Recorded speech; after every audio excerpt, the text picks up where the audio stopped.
When I was younger, I used to have a perpetual scowl on my face.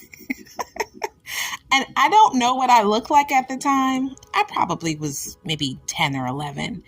But all I kept getting as far as feedback was, you need to smile more.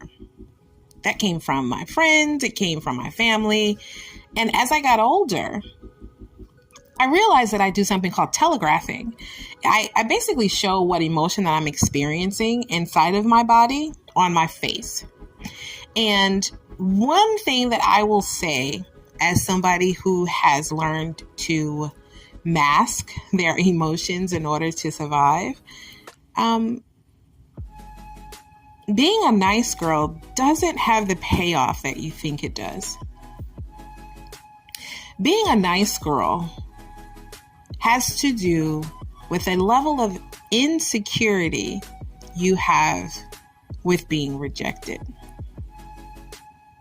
There is no real rule book that says you have to be nice to people. As a matter of fact, the concept of being nice is often synonymous with being stupid, with being easy, with being a people pleaser.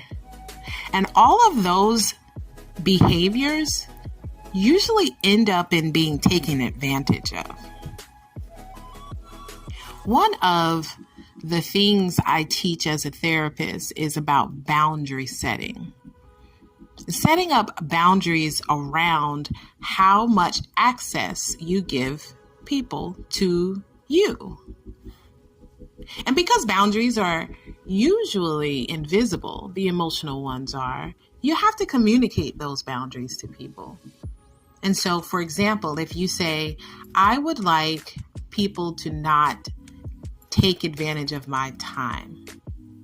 I no longer want to be available for people who will take advantage of my time, spend so much of my time doing things that they want, they care about, talking about conversations that are only focused on them.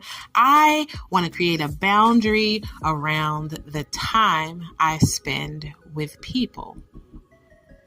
That's invisible. You can't just assume people know that they have taken advantage of that boundary. You have to communicate it. And this is one of the things that I teach. You basically say to people in the beginning of a conversation, someone who's known to cross your boundaries with taking much of your time, I only have about a few minutes. You don't even need to make a number. Just say, I have about a few minutes to share this time with you. That way,